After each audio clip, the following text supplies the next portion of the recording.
Hello, everybody. Welcome to Michael's Record Collection. I'm very excited to have with me for this episode August Zadra. Thank you for your time tonight. Absolutely. Thanks for having me, Michael. It's good to be here. It's an exciting time for you. You've got your new solo album is out. It came out in February, and that is uh, a pretty exciting milestone for you. It's called Guiding Light. The band's called Zadra, and would you consider this a band, or would you consider it just you?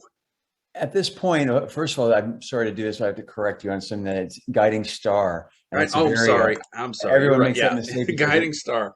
All right. Guiding Light I was in I all of I our. am embarrassed. I typed it in wrong in my notes, and of course I've been listening to it, and it's a really great album-oriented rock, melodic rock album, and so you're considering this like a sort of a solo project rather than a band at this point. Correct. I think project is the way to describe it, and I was, been getting this asked a lot lately. Of course, will I tour? Would I tour? And it's kind of, everything's changed so much even before the pandemic hit related to touring and how musicians are able to earn a living.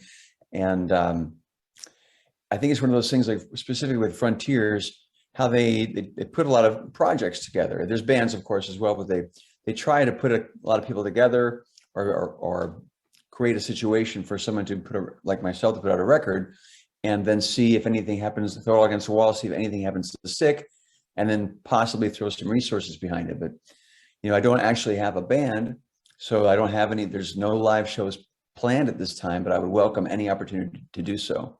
Yeah. So before we get into sort of the nuts and bolts of the album, I always like to start out by asking you, what was your first favorite record?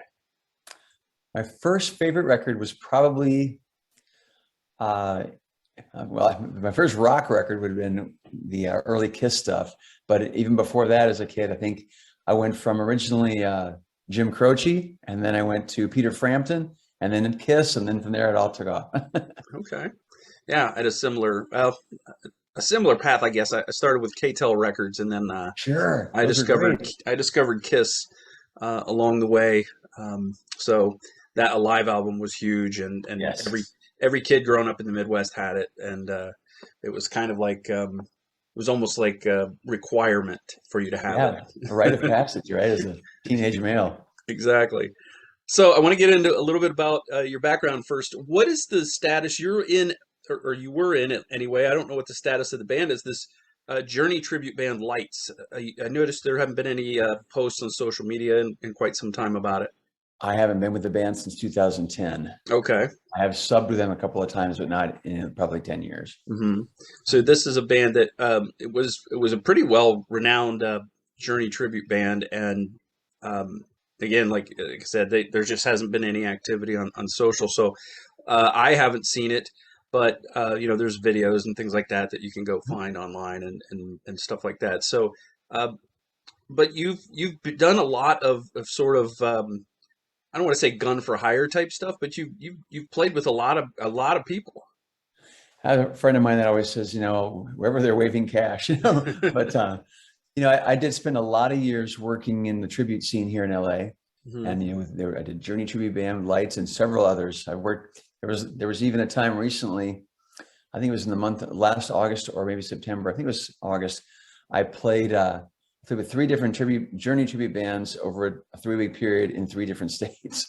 And I'm very familiar with that material and love that material, but I'm kind of trying to put the tribute thing behind me. And it was, I had been the reason I got the gig with Dennis DeYoung, my main gig for the last 12 years, hmm was because I had been in a Styx tribute band, and he saw the videos of that.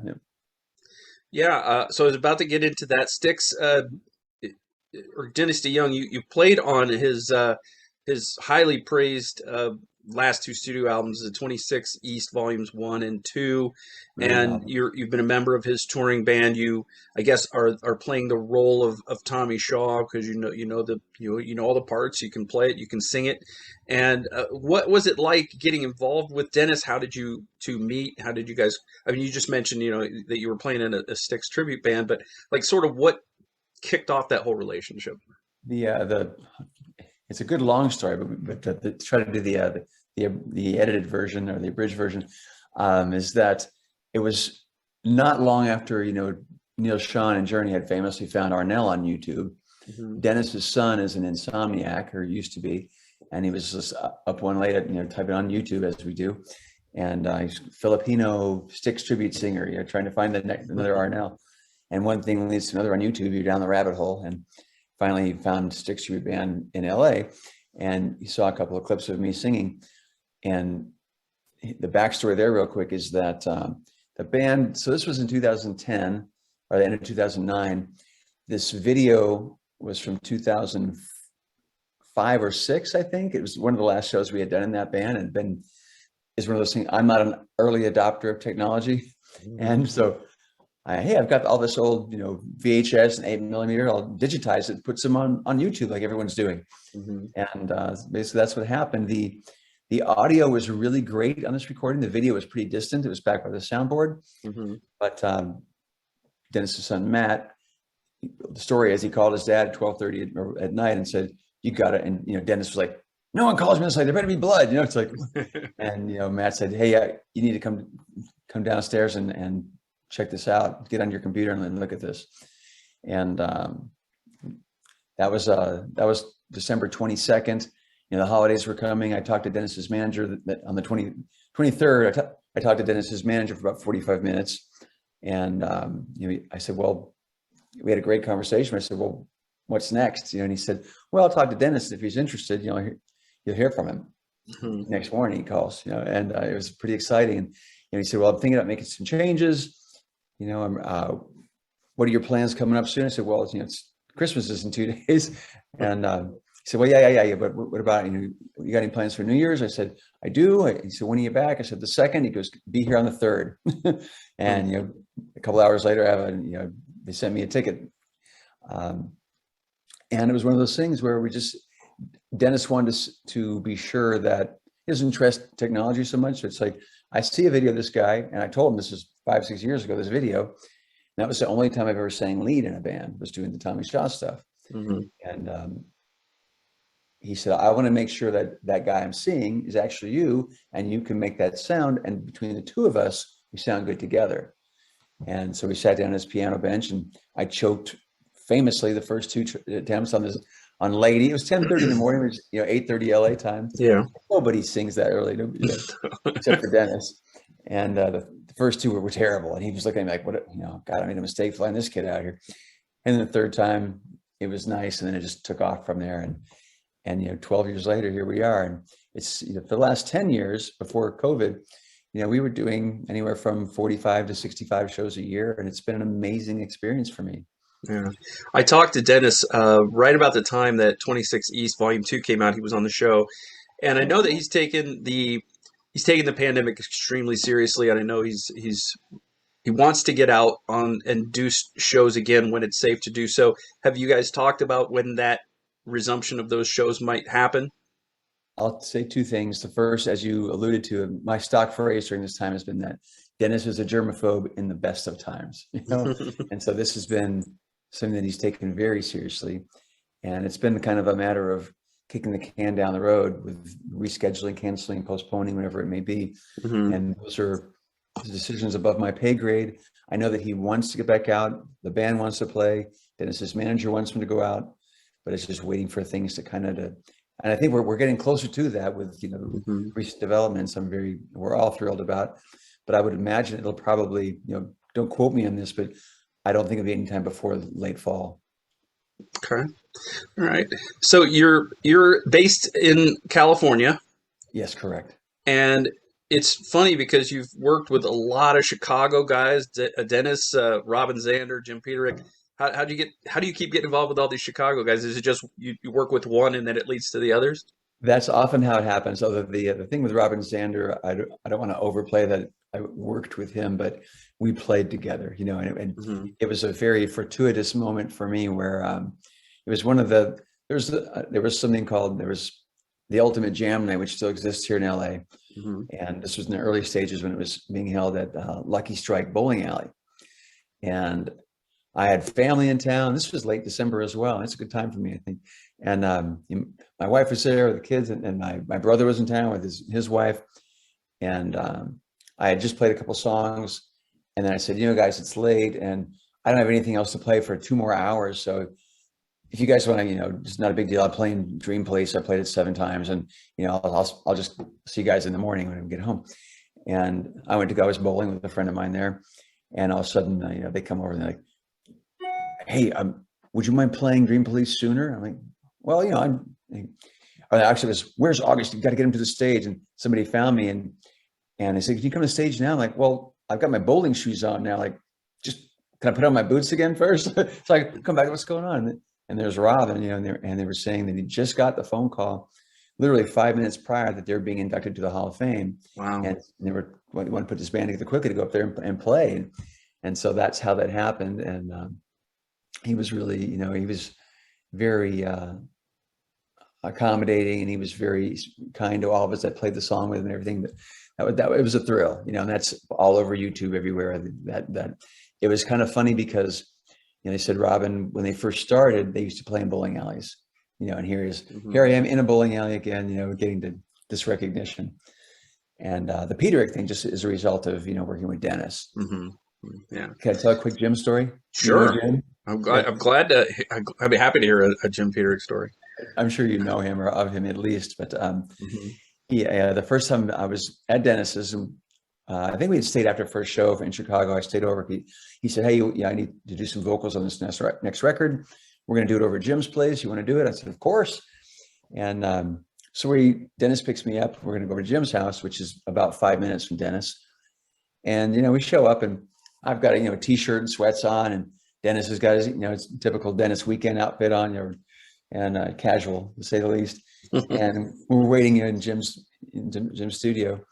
And again, it's like 10:30 in the morning, and all of a sudden here comes Jim down the stairs, and he's got knee-high purple boots, leather pants, the purple hair with the purple sunglasses, a purple vest, with chains everywhere, and this really flashy shirt. And he's just coming down the stairs. I looked at him. I said, "Do you ever dress like this?" And he just takes, "My boy, why would I?" I just love it. He is so comfortable in his skin. He's so authentic, and he's a rock star. I think he's great. And that's awesome. And all right, so together as songwriters was amazing. Oh yeah. Those 26 East albums are phenomenal. I'm really, they really came out great. So you work with Dennis, you've been in Styx tribute bands, you've been in Journey tribute bands, you've worked with Jim Peterick, who obviously Survivor. Did a lot of that inform your approach to songwriting, or was it just an affinity for that era or that type of music? What all was involved in crafting these 11 songs for this album? That's a great question. Thank you. And I think both of those aspects are at play.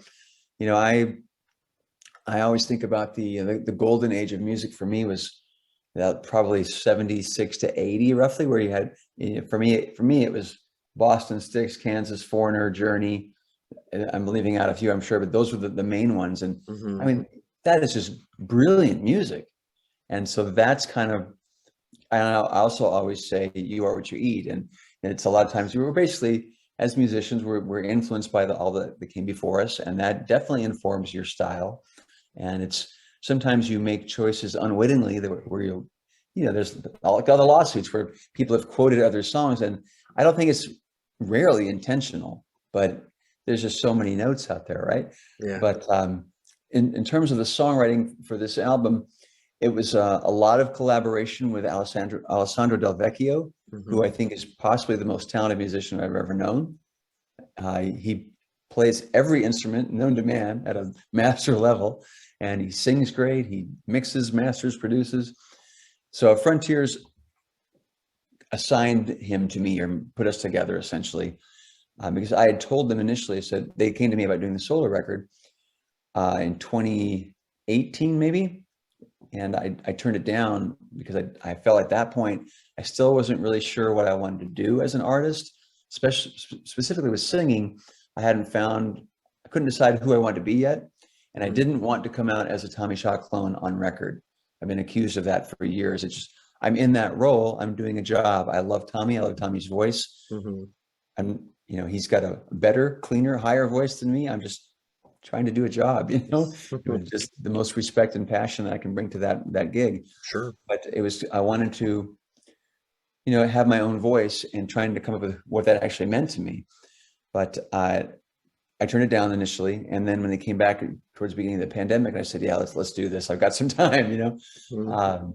And I had a Zoom meeting with Alessandro, and we went over things for about 45 minutes. Everything from, you know, what songs do I have fully fleshed out? What snippets do I have? And I told Frontiers originally, I said, I'll never tell you that I'm a great songwriter that will give you an idea from start to finish, done. I have several of those, but like a lot of guitar players, I'm more of a, well, here's a riff I have, or I've got this great intro and I don't know what to do with it. You help me piece these together. And that's where Alessandro was instrumental, bad pun. And then he also has a gift for, he writes for a lot of the Frontiers acts, and he's a prolific writer. And he brought some things that were almost completely, you know, written for me. He's got a knack for knowing what works best for different artists. And he brought some things to me that then we ended up collaborating on and changing around. And it was a great process, but it was really, you know, I'll give you one example. The song Take My Hand, that's one that I had written start to finish completely, but I didn't have lyrics or melody for. And that's also the song that Dennis played a keyboard solo on for me, which is really cool. That was a thrill because, as you mentioned, I played on his records, but to have him play on mine was, I thought that was a big moment for me. But on that song specifically, it was one where Alessandro came back to me with lyrics. And I didn't like them; they were too dark.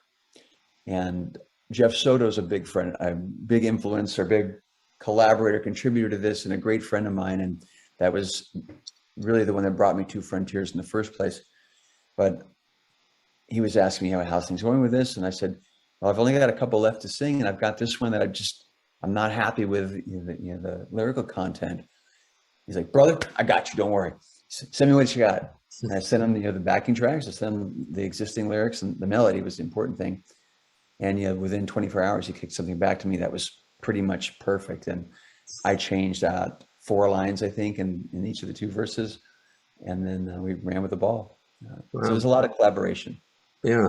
So I think because of the type of music that I like, I run into a lot of artists from the Frontiers label that are on the Frontiers label. I've spoken to many artists that are on Frontiers, and I've come across the name Alessandro Del Vecchio many times. I probably should have him on the show. You should. So they approached you in 2018, you turned it down. When did you sort of work on specifically on this album? Because you'd probably sketched some things out before. When did specific work specific to this album start for you? That was one of the things I had intended to actually document this weekend, and because it always gets asked, and I don't know the answer, but I know that it was probably May of 2020 would be my closest guess. Okay, so we're in the pandemic. There's probably in May, I'm guessing, still a lockdown going on in a lot of places. Correct. So a lot of artists are at home trying to write because you can't go out and tour. You can't go out and earn bread that way. So you're trying to, work on stuff at home. And you've actually done some things on your Facebook page. You've gotten, what is it, like every Friday you go on and play some music.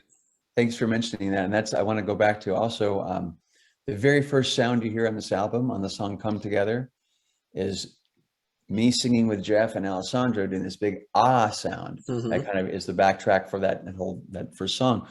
And this Friday night gig that I've been doing for this past Friday was my 89th week. It's called It's called the Acoustic Happy Hour Hang. And I started this, I think the 3rd week of March 2020. We had a bunch of shows canceled, and I went on vacation to Cabo with my family, and came back, and just within a couple of days, I'm getting itchy. It's like, I got to play. And so I told my wife, I said, I'll sit in my studio with a stool and an acoustic guitar. I'm wearing sweats. It was so casual, right? Like, I need to play, and people need some entertainment, right? So first time I did, there's like 400 people tuned in, and this is insane. What happened? It was really an amazing an amazing experience, has been an amazing experience. It's created this little community of people that, it's kept people together and given them a little community they can tune in from all over the world. We've got people coming in on Friday nights, and it's a little more production value now, but I never wanted to make it a show. It's as if, Michael, if you were here at my house on Friday, hey, let's come over, grab a guitar, we'll sit on the couch and play some songs. And if you've seen it, I make mistakes, I start over. It's very loose, but it's very casual, and I think that's the charm of it. And you're in my living room for 2 years almost now. Yeah, you're not doing a concert. You're just sitting around and having a hang, like it's right there in the title. Exactly. Yeah, it's great. And it's been a lot of fun. It's something a lot of people needed to, because I mean, I don't think I realized how badly I missed live music until it wasn't there.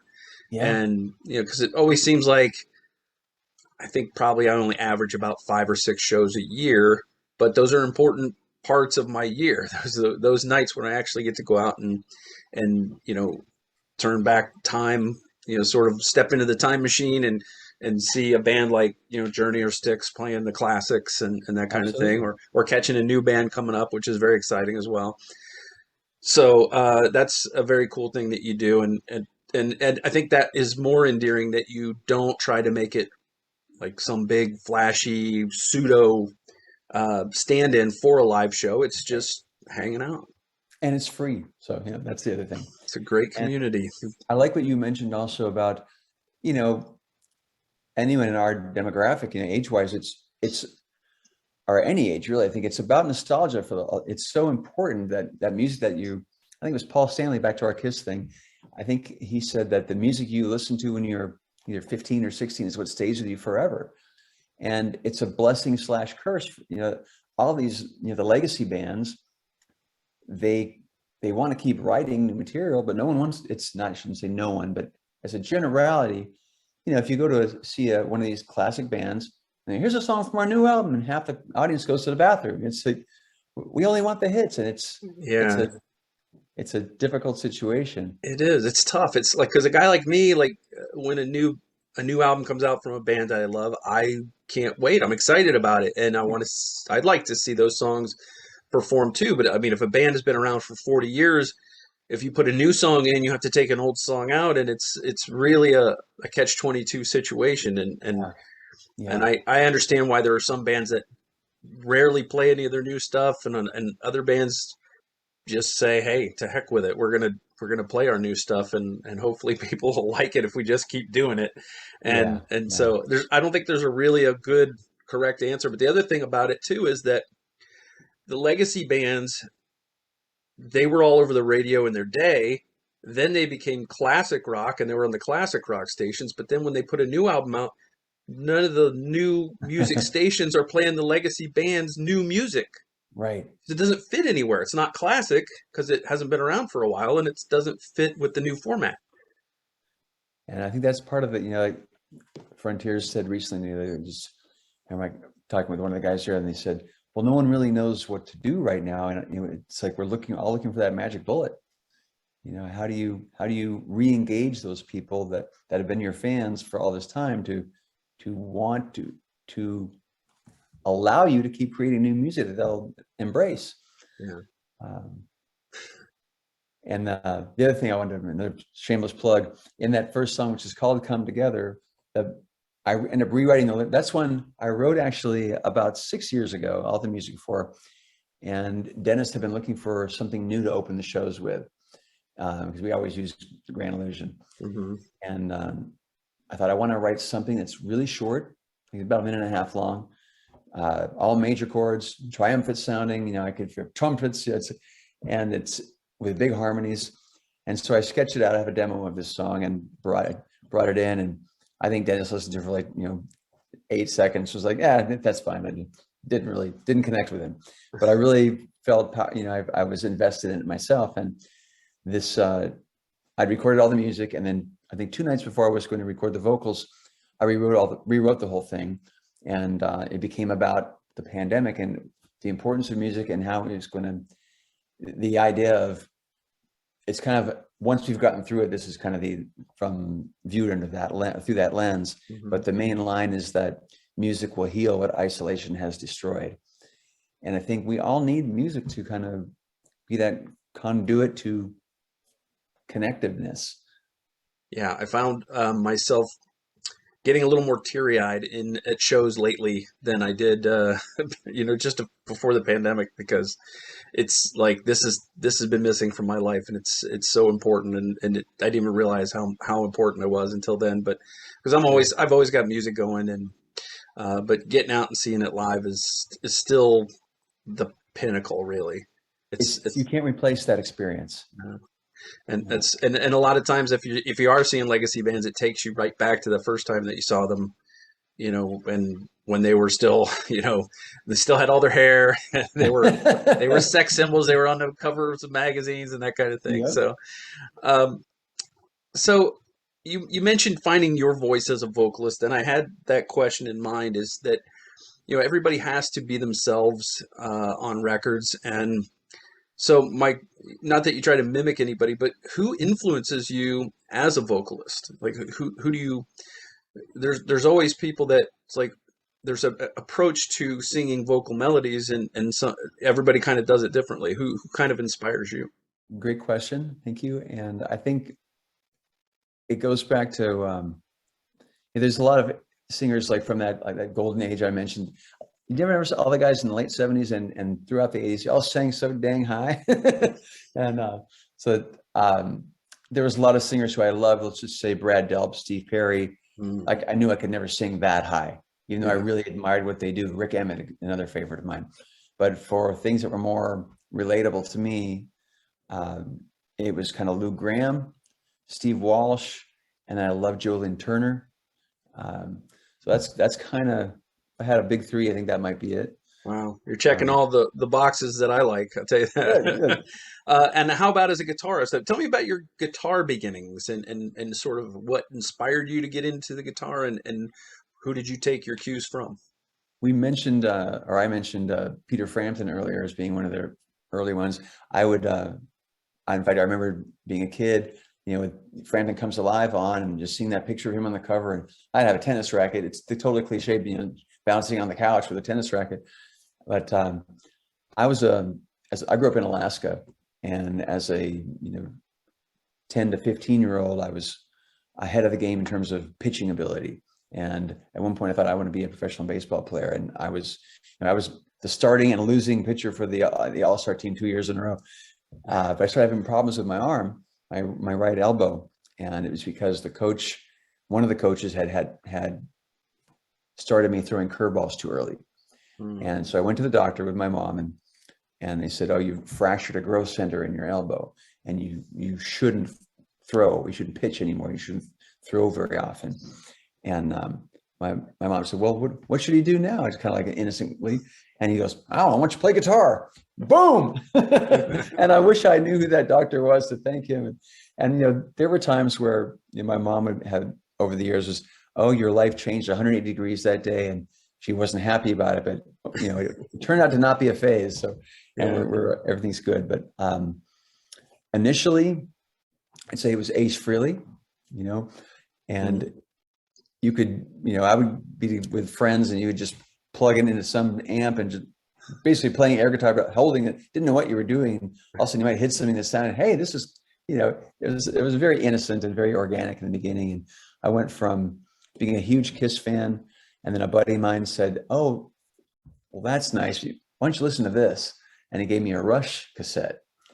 And I think it might have been either Farewell to Kings or Caress of Steel. I can't remember which album it was. And I thought, hit play on the cassette. And I was a Geddy Lee screeching vocal. And I'm like, "Oh, no, I can't do that." 6 months later, they were my favorite band. And I think Alex Lifeson's a tremendous, he's a tremendous player, songwriter, and his chord voicings are the thing I really took away. He's just a great writer.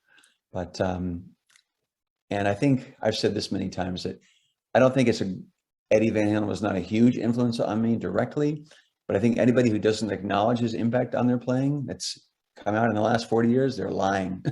I mean, he was great. I was very into Randy Rhoads.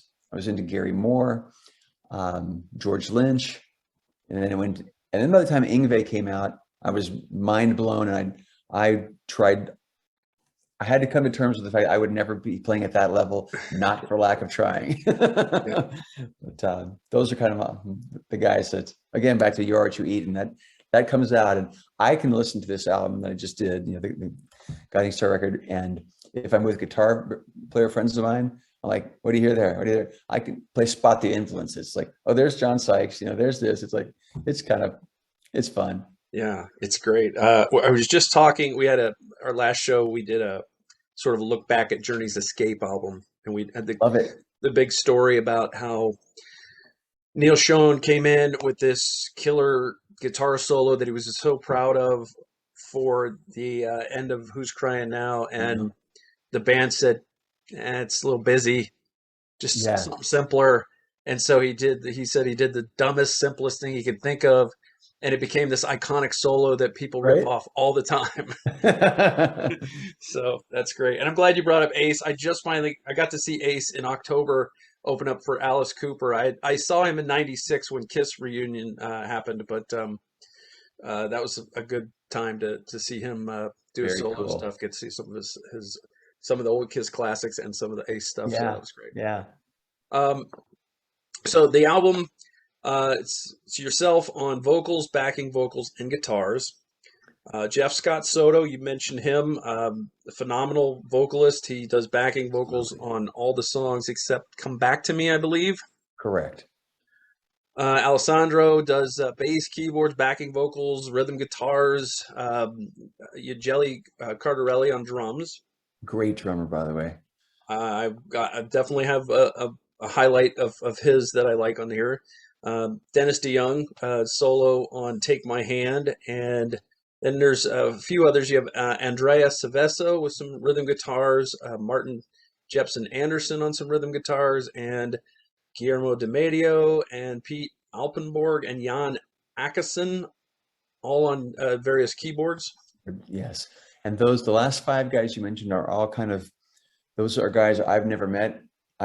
One of them I've been on the Zoom calls with, but four of them. The Frontiers All Stars, is that who they Yeah, are? they're people that are kind of in Alessandro's orbit, and he's got quite the, I guess, the stable to draw from.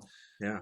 And, So the album opener, Come Together, you just mentioned it, this big, sort of a short opening piece, but a very soaring harmony vocal, uplifting thing. How many of those voices are yours? Like how much doubling and tripling and how many layers are there here? well, the lead vocal is just me, but of course, but the backing vocals, it's a 3-part harmony, but I think that we each sang each part, so that there's essentially it's a 3-part harmony with 9 voices. Okay. And then there's the section that people who haven't heard this won't know what I'm talking about, but at the very end where it kind of does this tribal thing where it's kind of parts are changing here and there and bouncing around the stereo field. Love that part. And that it was funny because again, we all did the same parts, and Alessandro kind of pieced it together what he thought fit best. But at the end, he and Jeff, there's a high A flat at the very end. And I said, oh, that's cute. Both you girls hit the A flat. So I hit a B above you. And then when the album came out, when he sent me the finals, I'm like, you didn't put that in there. But it's one of those things to hear somebody hitting a B note. It's not Dennis would say, just because you can doesn't mean you should. Yeah. Track 2, Nothing More to Say, is a bit of a mid-tempo song with really, I thought, a very emotional vocal performance, some good atmospheric layers. What is the secret to creating melodic rock with a lot going on that still has some space? God, if I could answer that question, if I could answer that question, I wouldn't, because I'd keep that to myself. But I mean, you did it here on this song, I think. I think a lot of it comes down to, like you mentioned, the emotional impact of the vocal. It's about passion, I think. And then also going back to the end of Who's Crying Now, we said the guys said, well, undoubtedly what Neil played was brilliant, but it's it's paring it down to, let's find that 5 note. Everybody can hum that. So a lot of it is having things that everybody tends to, especially younger players, and that's again a generality. Look what I can do, play a million notes or sing so high. And so it comes down to, people appreciate virtuosity, but it also, if it speaks, you can speak to a larger audience by not dumbing it down, but making it more accessible, I think, and just making it more about the performance and the emotional connection than perhaps the prowess, if you will. But Yeah. Well, I always say, like David Gilmour says more with 1 or 2 notes than most guitarists say with 80.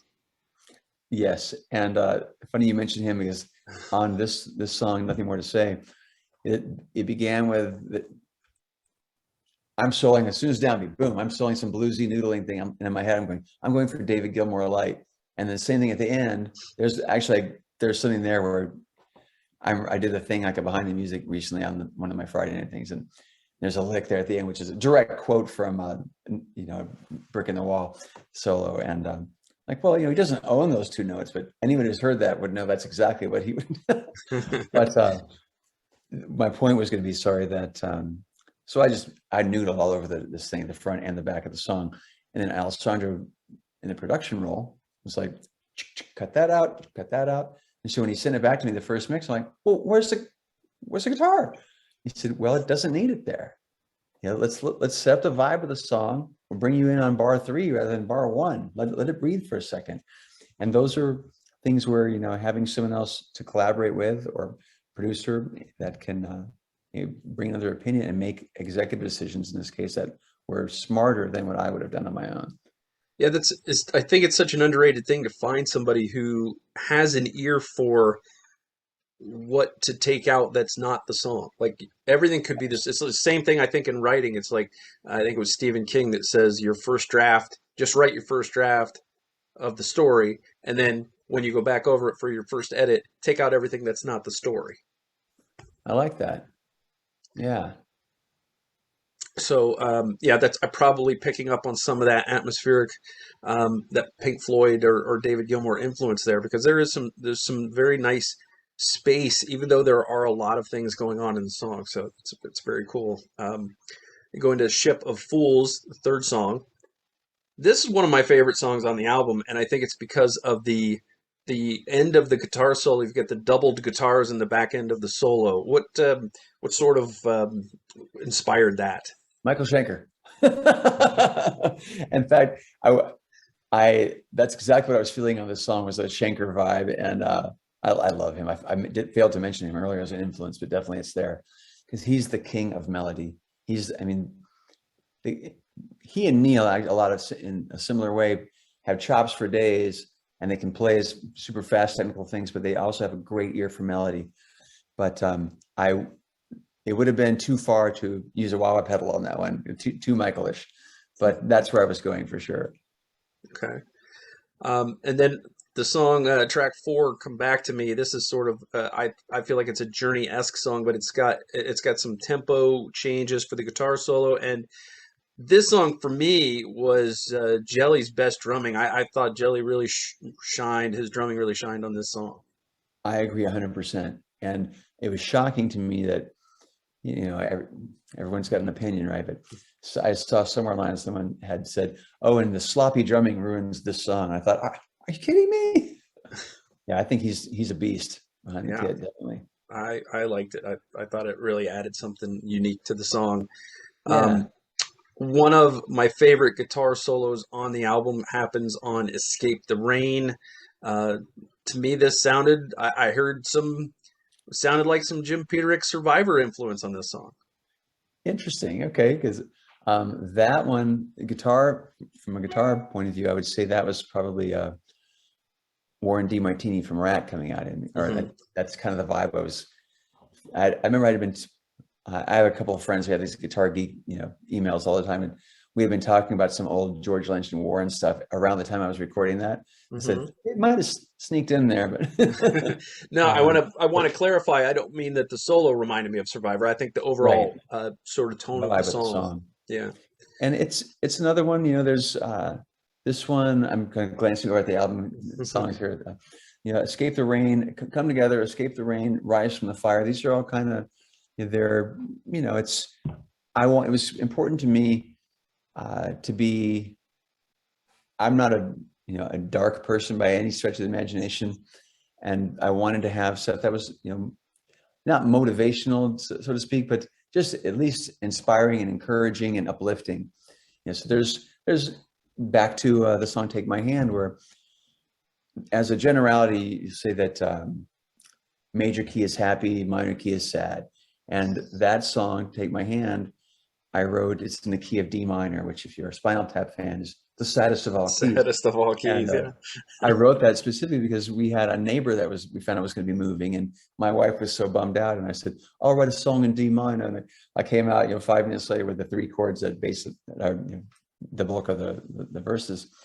And where am I going with this? Is that but I didn't have any lyrics. I just knew it was going to be at least contemplative, not sad or dark. So when Alessandro only had the music I gave him, he didn't know anything about where I wanted the song to go. And he came back with these lyrics again that were too dark for me.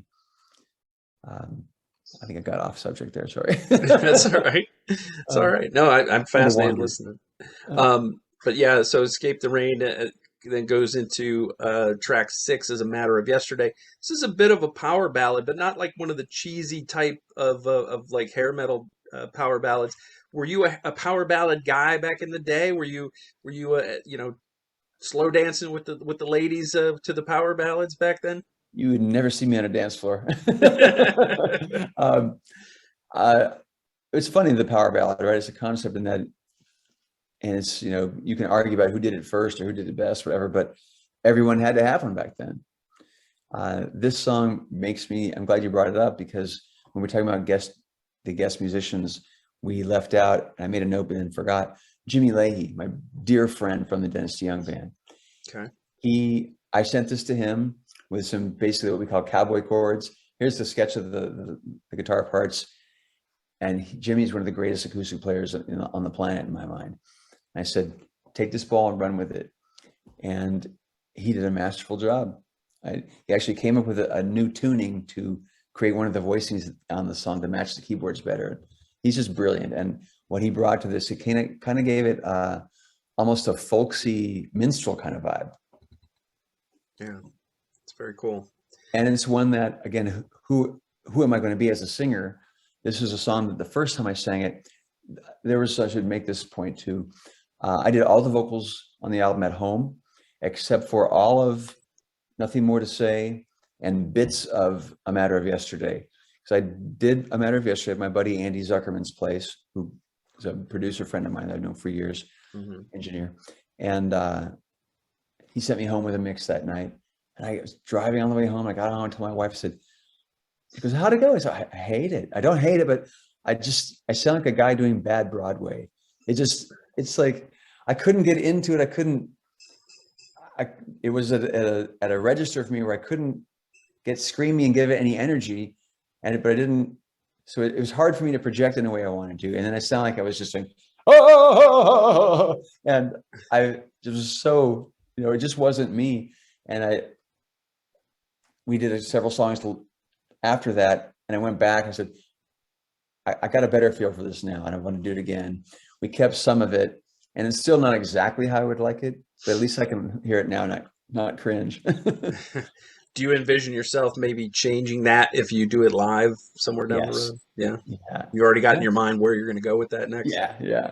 It's great. And another thing on that one, like we talked about, influences and whatnot, specifically on that song, when we were doing playback, and my buddy Andy's like, okay, listen, and he just saw my face. He goes, what's the matter? And I said, man, you just kind of want to hear your heroes. I was thinking Jolene Turner on this song, right? And I said, I hear Cher on this line, and I hear Tina Turner on this. No, I said, I hear Cher on this line. He goes, well, I hear Tina Turner on this one. That's better. But, oh wow! Oh man! So we've already discussed a little bit. The surprise is gone. Take My Hand, an incredible Dennis DeYoung solo on this, and it's one of those things where we just had the song on, you didn't know who did it, you would hear that solo and you would go, "That sounds like Dennis DeYoung." Right, And right. so I wanted to ask you about your approaching Dennis to give you a keyboard solo for this. What made you think of Dennis for this song? What how did that conversation go? We actually, Alessandro, I'd given him the demo, and when he sent it back to me, he had put a keyboard solo on it, and it was great. But I was thinking all along, like, well, I get Dennis to do this, right? And it so happened that Dennis called me for something unrelated. Excuse me. And while we're on the phone, I'm kind of working up my courage towards the end, right? I say, hey, I'm in the middle of this recording project, and I said, what's your rate for doing a backing vocal or maybe even a keyboard solo? And he said, without hesitation, he said, August, we'll take it out of the money you didn't make playing for me this year, because it hadn't worked. Mm-hmm. And he said, send me the files. So, and that's how we all work nowadays. It's, you record from home and you send session files to somebody else, and you can work remotely like that, Yeah. which I had to explain to my family this past weekend. My sister's mind was blown. She's like, oh, I thought Dennis flew to your house and you met in a studio someplace and he put his keyboards for you. I'm like, no, it was all in the comfort of his home studio. But so he said, yes, I'll do it. Send me the files. And I sent it to him, and kind of try to make a longer story shorter. It took a long time for me to get it done. And I kept saying, Dennis, how's it going with that solo? And he goes, I'll get to it. And finally Frontier says, what's going on with this? What's happening with this one song? It's the last song. I said, well, yeah, I've got a guest soloist on it. And they're like, well, who is it? I said, well, it's Dennis. Like, oh, well, take your time, But then it came down to, there's a deadline involved. And they said, if you want the record to come out in 2021, we have to have it by, I think it was August 1st, maybe. But so I said, call Dennis and say, hey, I really need to, get you to finish this up for me. I'm on it. Don't worry. Didn't get it for like another week. And it turned out to be a blessing, because in the bigger picture, Frontier said if it had come out, they were scheduling for like mid-December originally. They said it would have got lost in the holiday shuffle, and no one's paying attention that time of year. This way, we'll schedule it for middle of February. It's got a much better chance of getting noticed. And when he finally gave it back to me, first thing he said was, well, it sounds like me. I hope you like it. And it does. You said it right away. You go, is that an old Styx song? It's definitely Dennis playing keys, right? Yeah, when I my first listen to the files that that I got from the PR group there, I was just listening to it. I hadn't really read through the press release, and I knew, but I had scanned it, so I knew Dennis DeYoung played somewhere on it, and I was like, I haven't even heard it. I haven't heard Dennis, and then that came on. And I was like, there he is. There he is, right there. It's really a tremendous. It's Dennis DeYoung. Of course, it's going to be great. So, yeah, and it's just perfect for the song. And I think also Jeff Scott Soto throughout this album has been tremendous on backing vocals. I think the vocals on the song are really well done as well. Thank you. Jeff is a phenomenal vocalist, and I sang backing vocals for several of his records over the last few years. And when we worked together, his voice is so big and round, and mine is more piercing on top. So he would say, come on over and you add this little sheen on top of what I've got going. And so he had offered, he was so helpful to me with putting this thing together. But he said, I'll sing all the backing vocals for you, whatever you want to do. And so between he and Alessandro and I singing all the vocals, and then Alessandro mixing them together, it sounds big. And that was important to me. One of the goals was to have an emphasis on vocal harmony. But on this track specifically, there's points I'm like, am I in there? Jeff's voice is so big, Yeah, that's the thing. I've heard Jeff do work with Inglorious and some other projects that he's done, some duets, and it is. I mean, he's got this great ability to actually pull it back when he wants to, and just be the support that the lead vocal needs, and it just really blends and works really well. And it's I think a testament to just what a just his feel for what a song needs. Yeah. He's great. He's got great ears. Fun fact is he's got perfect pitch, and he plays keyboards very well. Really? I did not know that about him. It would surprise a lot of people. So we're getting toward the back end of the album here. You got Take My Hand, then Dream of You, which is sort of a mid-tempo ballad. Another solid song, and then one that I really wanted to go back and ask you about because I forgot it is "I'll Meet You in Heaven" is a strong song vocally, but um, it's good chorus. But I wanted to know who are you going to meet in heaven? What is this your lyric or is it someone else's? It's mine. And do you really want to know? I It do. might spoil the song. No, I But want to know. it adds another layer, and it's about my dog. I had I had a feeling, but because it's not a sad song. It's a song about an eventual reunion, and Yeah, it doesn't come off as like a romantic interest. right. I'm glad you I think picked that that. comes through in when you listen to the song that it's so I wondered if it was maybe a mentor or somebody that Yeah, that's a that kind of thing. makes sense as well.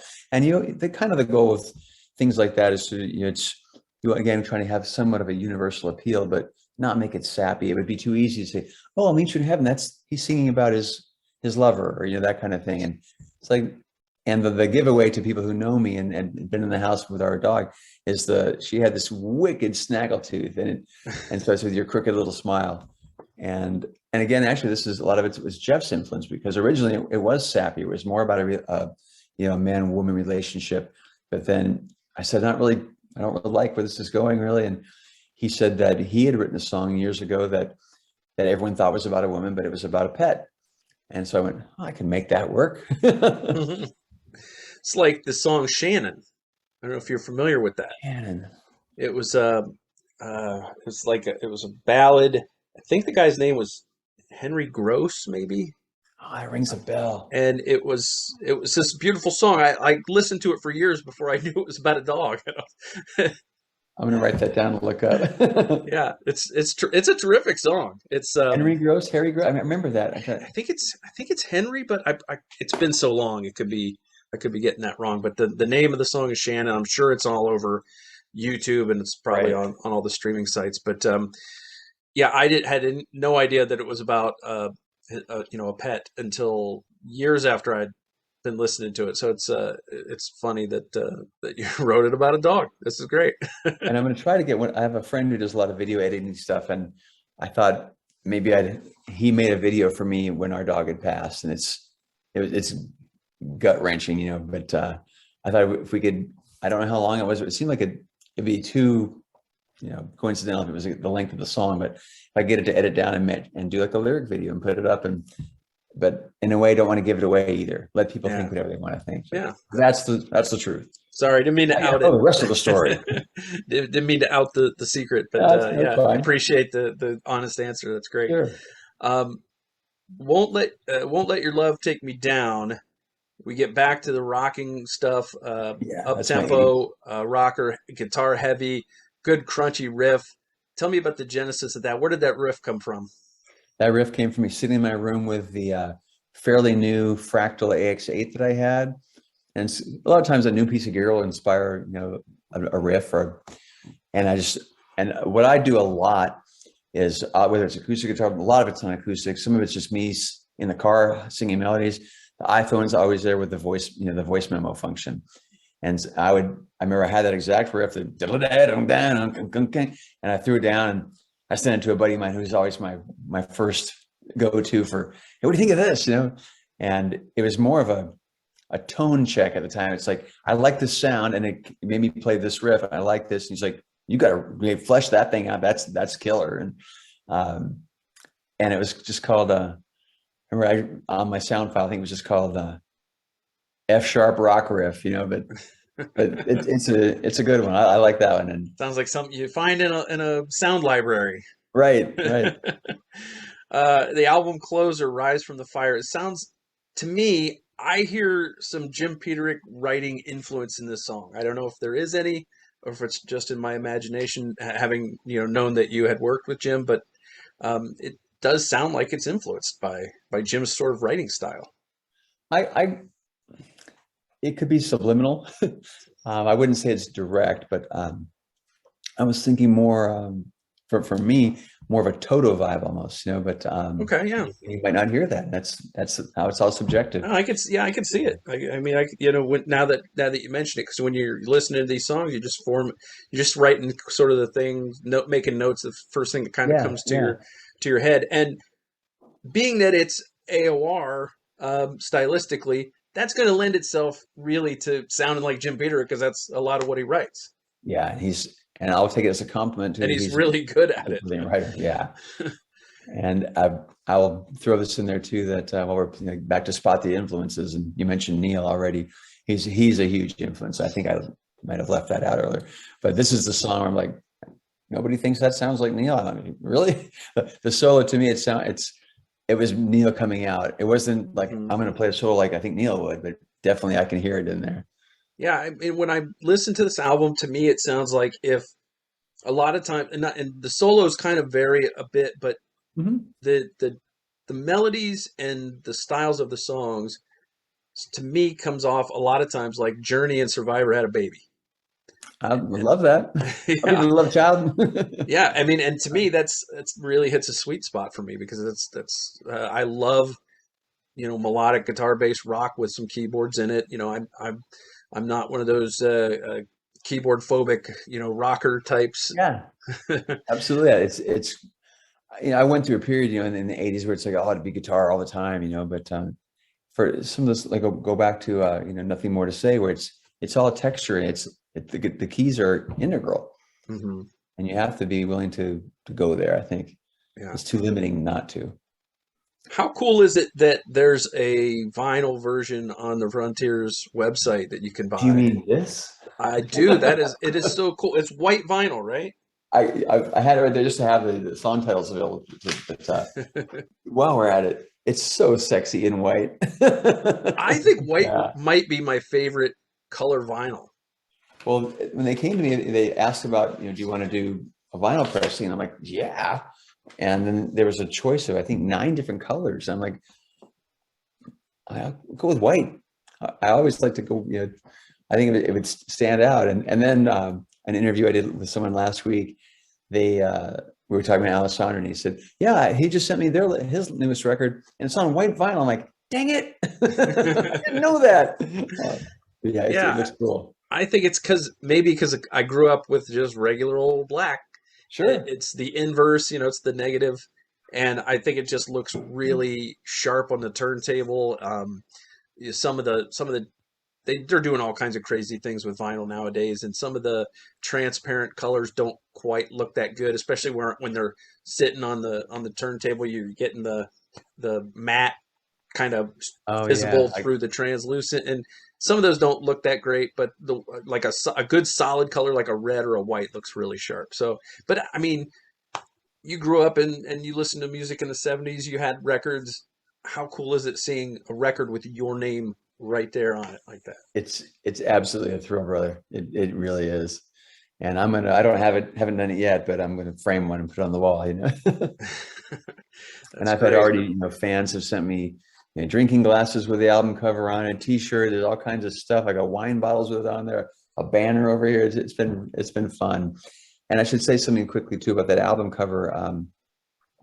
Frontiers has an art department. There's the guy's name is Nello that did most of this, and just took ideas I threw at him and just did a brilliant job. And um, but I came back with I don't know if you've seen the Northern Lights, or where it's on featured on the album cover too. I'm from Alaska, so I wanted to have that little tip of the hat, or Oh, that's nice. out of the hat, and I think it turned out really cool. Yeah, I like the album cover quite a bit. Those guys, they do such a great job. They put out a really good product, good packaging. I think they take a great deal of care with the artists in getting things as close to perfect as they can, and then like you said, throw it out there. Yeah, It's like fishing. You know, some days you're going to get a bite, some days you're not going to get. You know, depending on cast a what bait wide you're net. using. Yeah, Yeah, so I hope that it does very well for you. Are you getting good feedback so far? It's only been a few weeks. it was 2 weeks on Friday, and the feedback's been overwhelmingly positive, and it's so gratifying. You know, whether people say, you know, it's fun to also to play the game of, you know, what was your favorite song? And I'm actually surprised, honestly, that you mentioned Ship of Fools being one of your favorites. And to me, and I hate to say this almost, but that one felt to me like the most, well, this is a pretty just straightforward rock song. It doesn't break any new ground. It's not trying to. And it's a lot of people are saying that was their favorite. So I'm like, you never know. And it's I great. think it's the solo. I think it's the doubled solo. I think it just sounds really, really great. The solo is going along, and it's a good solo, but it's nothing. You've heard solos like that before. And then that second guitar kicks in, and you're like, wow, it just kind of takes it to a new place. I think that's probably part of it. A lot of us grew up with those Ace Frehley solos, so we're listening for it. I'm never afraid to play an ace like either. Yeah, I He's think it's very strong. I mean, I could see on any given day any of the songs being my favorite. I love the way that you started the album with that short piece. It makes you take notice of the album immediately. It's not something you're expecting. great, great. And it was important to me also that it's kind of the way it ties the first song and the last song, come together, kind of sets the tone, and then Rise from the Fire kind of brings it back full circle with it being uplifting. So, what have you learned from this process of making your first solo record? Not to rush you into the next one, but anything that you've learned, that you've made mental notes going forward, that you're thinking, okay, if I do another one of these are the things that I'm going to do differently, or I've these are the things that I've narrowed down the process to doing this because I've trial and errored these other things. Oh God, yes. I mean, and I've done a fair share of recording over the last 30 years, but it's always never been, I've never been the engineer on it. And it's always had someone else in the room. And usually you're looking over someone's back while they're manning the console or whatnot. I've never really, and it's to my detriment, never tried to learn as much about the other side of about the actual recording process of it. And so my first call with Alessandro, he was guiding me from the very beginning on, well, here's the bare minimum stuff you need to buy to set up a home studio. And so he helped me with gear selection. And I had to learn how to use it all. I have engineer friends I could call and get help. And I bothered a lot of people a lot during this. I made a lot of dumb mistakes where, I did all the guitars and 90% of the vocals at home. And the guitars are mostly done direct. So if you're sitting in the next room, I wasn't bothering my wife or kids or anybody, but the vocals, I'm screaming in the night like Crocus, but it's I'm screaming at all hours of the day. And there'd be times when I just a lot of technical errors where I would absolutely not have recorded what I thought when I made my best take on a vocal. I go, oh, I didn't hit record. Things like that are just dumb mistakes. Oh, no. Learning about the recording process that'll make it so much more efficient and more fun next time around. Yeah. And I've got a small boatload of riffs ready and to start working again. And I think they gave me it's a 3-album deal that I signed to the options. And they've given me good feedback on the response to the album too. So I do look forward to doing more. Great. Yeah. My last question for you is somebody gets online, they get on the Frontiers website, they order that nice piece of white vinyl, it arrives, they unwrap it, they put it on their turntable, they listen to it, flip it over, listen to the second side. Maybe they have the lights out and they're just kind of really getting into it. Old The music's school. up loud. Headphones. Yeah. What do you want that listener to take away from that experience when that last note plays? That's a great question. I think the overall vibe that I'm trying to create or establish is that I keep coming back to that word of being, positivity, encouraging and inspiring. But and this might sound very rehearsed, but it's where it comes from. It's the classic rock vibe, and I've definitely got one foot heavily in that camp, but I'm also forward leaning, trying to bring modernize it. Not too much, but kind of bring it forward in a way that respects the past. But I did a terrible job explaining that, but Classic rock for a new generation. thank you. I'm stealing that. Write that one down too. There you go. You can feel free to use that in Michael your checks in the yeah mail. in I your like PR that. stuff. August Zadra, it's been great talking to you about this album. I think it's really well done, and I have to admit, I was only familiar with your work through some of the stuff that you've done with Dennis, obviously, and I haven't seen the live show. I just listened to the 26 East albums, and I had a good time listening to this. I had a great time learning about it and talking to you about it, and I wish you nothing but success. Where can people find you? I know you got your Facebook. You have a website coming or anything like that? It's coming very soon, and it'll be under either augustzadra.com or augustzadra.music.com. August Zadra Music is what I use on both Facebook and Instagram. So those would be the avenues for reaching me. And then real quick for you, I want to say too that if you haven't seen the live show, we did a live recording DVD in 2014. The entire show is available. Somebody uploaded it, the whole show. Dennis was really upset at first. Now, then it had like 1 million views in the first 8 months. Like, hey, this is pretty great. Yeah. But I want you to go back. Not just, of course, I want you to see me doing my thing there, but Dennis sounds phenomenal, and it's uncanny that at least once a night on stage with him, I look over and go, "How is it possible you sound like that? You sound better on some things now than you did 30, 40 years ago." It's amazing. Yeah. He's just really taking care of his voice. Yeah, he's fantastic. He defies logic sometimes. So, Yes. But August, thank you so much for your time, and best of luck to you. Michael, been a pleasure. Thank you so much. I appreciate your support of music. See ya. Take care, man. Thank you.